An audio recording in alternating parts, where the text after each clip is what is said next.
जन्मदिन, सालगिरह या किसी भी प्रकार का बधाई संदेश अब मात्र 299 रुपए में। आज ही संपर्क करें RJ रम झाझर में। हमारा नंबर है 9907756308 पर। जन्मदिन बधाई पर केक फ्री। वार्ड क्रमांक 1 मोती साहू कांग्रेस से जीते। वार्ड क्रमांक 2 दिनेश देवांगन कांग्रेस से जीते। वार्ड क्रमांक 3 रमाकांत भाजपा से जीते। वार्ड क्रमांक 4 राम नारायण साहू भाजपा से जीत हासिल की।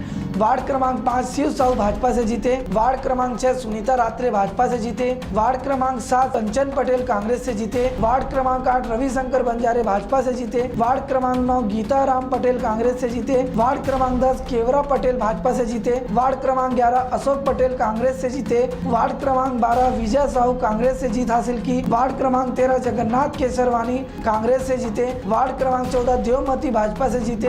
वार्ड क्रमांक 15 नंद कुमार साहू निर्दलीय जीते। 15 वार्डों में 7 सीट भाजपा और 7 सीट कांग्रेस पर सिमट गई। अध्यक्ष बनाने के लिए एक निर्दलीय किस पार्टी पर जाता है, सबसे बड़ा यह सवाल है।